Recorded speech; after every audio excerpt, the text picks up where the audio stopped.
Welcome to Sweet Life Beat Life. We hope this video helps. You start by preparing the console and account. First, confirm you have at least 50 GB free. Mod files and backups need room. Next, enable Xbox Developer Mode and sign in with the same Microsoft account you use on PC. This lets you load non-store content. Meanwhile, download the Forge or a compatible mod manager package on your PC. You will use it to build the modified game container. Once done, make sure both devices are on the same network for file transfer. Now you assemble and package the mods. On your PC, install the mod manager and add the specific Jurassic World Evolution 2 mods you want.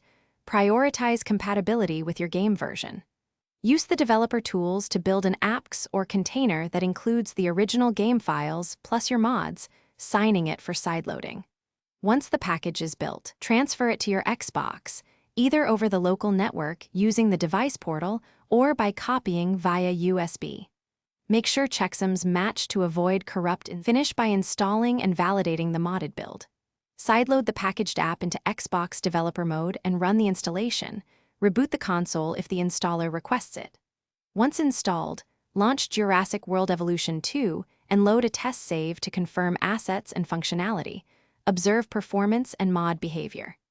If the game crashes or content is missing, remove the most recent mod, review the dev mode logs for errors, fix file paths or conflicts, repackage and install. Thanks for watching. Consider subscribing if we helped you.